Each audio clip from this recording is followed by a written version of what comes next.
Assalomu alaykum va rahmatullohi va barakatuhu. Aziz birodarlar. Xo'p, bugun bir video qo'llanma qilmoqchiman. Xo'p, bu video qo'llanmamizda yagona qabul portali orqali bir hisobot jo'natishlik, ya'ni xabaringlar bor, mana shu oxirgi qabulda, ya'ni Saudiya universitetlariga topshirilgan qabullar natijasi ko'pchilikniki mulg'o, ya'ni o'sha rad etilgan holatiga o'tib qoldi. Va mana shuni sababini so'rashlik uchun biza hisobot tayyorlab, bu hisobotimizni mana shu portaldagi mas'ul shaxslarga jo'natamiz. Ya'ni nima uchun jo'natamiz? Va mana shu jo'natishligimiz orqali biz so'raymiz, ya'ni nima uchun masalan ariza holatimiz shu holatga tushib qoldi. Mana shuni sharhini so'rashlik uchun video qo'llanma qilamiz. Va inshaalloh osongina mana shuni o'rganib olib, nima uchun ya'ni arizamizni holati bu holatga tushib qolganligini o'sha so'rab bilishligimiz mumkin bo'ladi inshaalloh. Xo'p, birinchi biza brauzerga Google Chrome bo'lsa afzal kiramizda, mana shu yerga yozamiz. Xo'p, biz bu o'sha video qo'llanmamiz arab tilida qilamiz, ya'ni arab tilida hisobot tayyorlaymiz. Chunki arab tilida bu tizim, ya'ni hisobot yuborishlik yaxshi ishlayapti. Udrus fi Saudiya deb yozib olamiz. Xo'p, mana o'zi chiqib turibdi, ya'ni birinchi qidiruvda. Kirdik. Mana shu yerga kirganimizdan keyin mana o'zi birinchi chiqib keladi. Study in Saudi deyilgan nimada inglizcha variantda, ya'ni shu birinchi chiqqan saytga kiramiz. Udrus fi Saudiya deyilgan. Adashib yana boshqa saytga kirib ketib qolmaylar. Xo'p, kirganimizdan keyin biz login qilishligimiz, ya'ni tasjil va duxul qilishligimiz shart emas. Shu saytda eng oxiriga tushamiz pastiga. Mana bu yerda, ya'ni al-as'ilatu sha'iya, ya'ni mayda yozuvlar bilan yozilgan, ya'ni so'ralgan savollar, xohlangan savollar. Mana shu bo'limga kiramiz.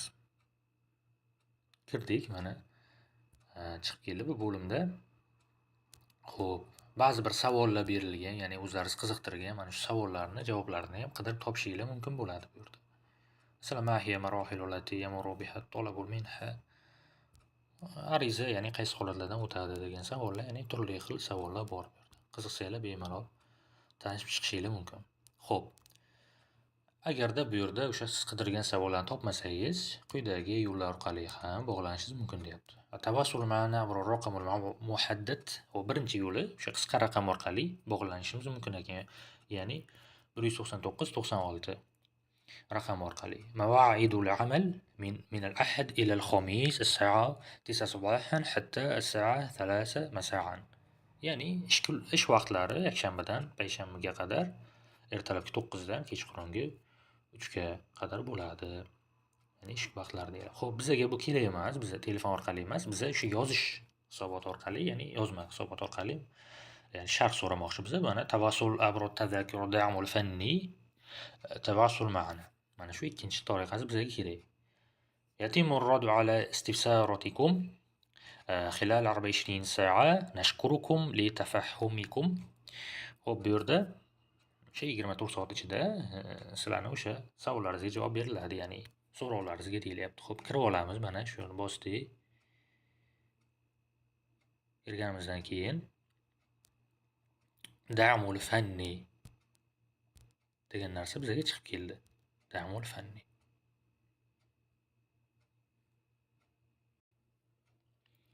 Ya'ni kirib oldik, mana bu yerda da'mul fanni chiqib keldi. Da'mul fanni, ya'ni o'sha hisobot, texnik o'sha hisobot so'rashlik. Birinchi bu yerda al-ismu bil kamil degan. Xo'p, ismimizni to'liq ravishda yozib olamiz. Endi arab tilida hisobot tayyorlayotganligimiz sababidan biz arab tilida o'sha arab tilidagi ismimizni yozsak yaxshiroq bo'ladi, ya'ni inshaalloh. Xo'p, yozdik ismimiz to'liq. Xo'p, raqamul huviyya ikkinchisi, ya'ni o'sha pasportimizni, ya'ni Zagram pasportimiz raqamimizni yozamiz bu yerda. Xo'p.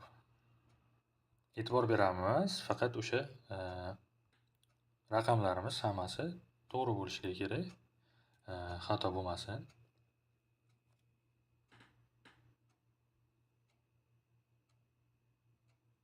Xo'p.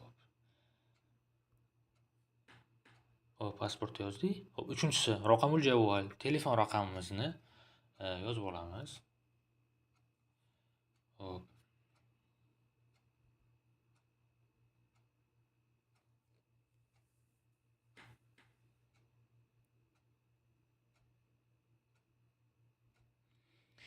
Qaysi davlatda o'sha raqamingiz bo'lsa, bemalol o'shani yozishligingiz mumkin. Faqat kodi bilan yozamiz buni ham.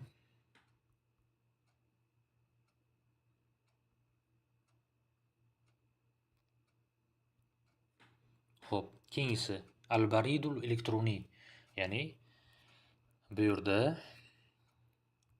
elektron pochtamizni yozamiz. Bu ham albatta to'g'ri bo'lishligi kerak, chunki bu javob beriladigan bo'lsa, shu yerga keladi inshaalloh.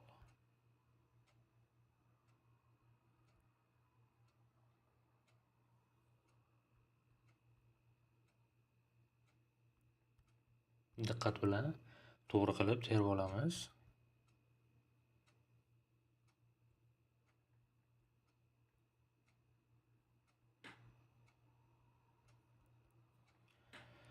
Xo'p, keyingisi tasniful balagh. Xo'p, o'sha hisobotni turini ham tanlab olsak bo'ladi bu yerda.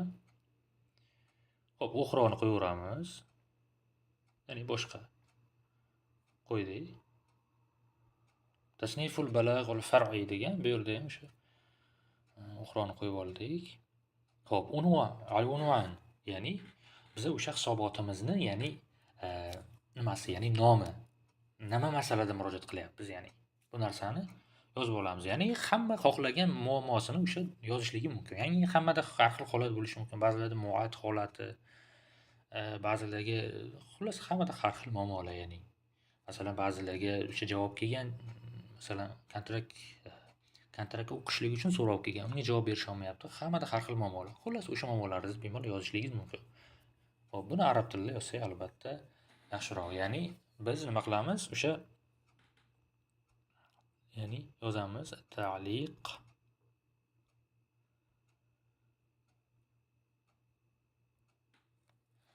ya'ni nima qilamiz? O'sha sharh so'rashlik, ya'ni ariza holatimizni sharh so'rashlik yozamiz. Ta'liqan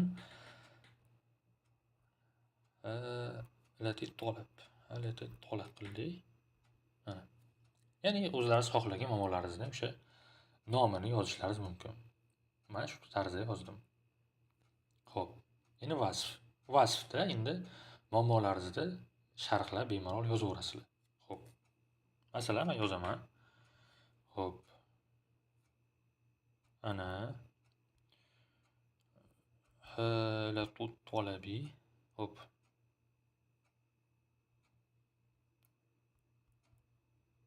Arizamning holati masalan mulg'o.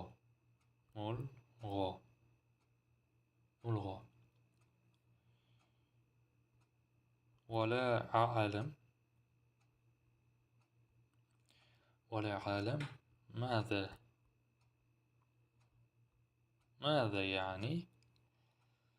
يعني ذلك.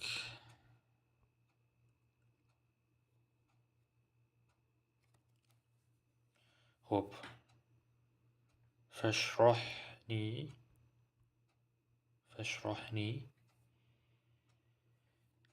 عميقا chuqurroq. فاشرحني ذلك. خب فاشرحني هذه المشكلة، يعني ديلي هذه المشكلة. خب bu muammoni menga chuqurroq sharhlayli, عميقا dedik.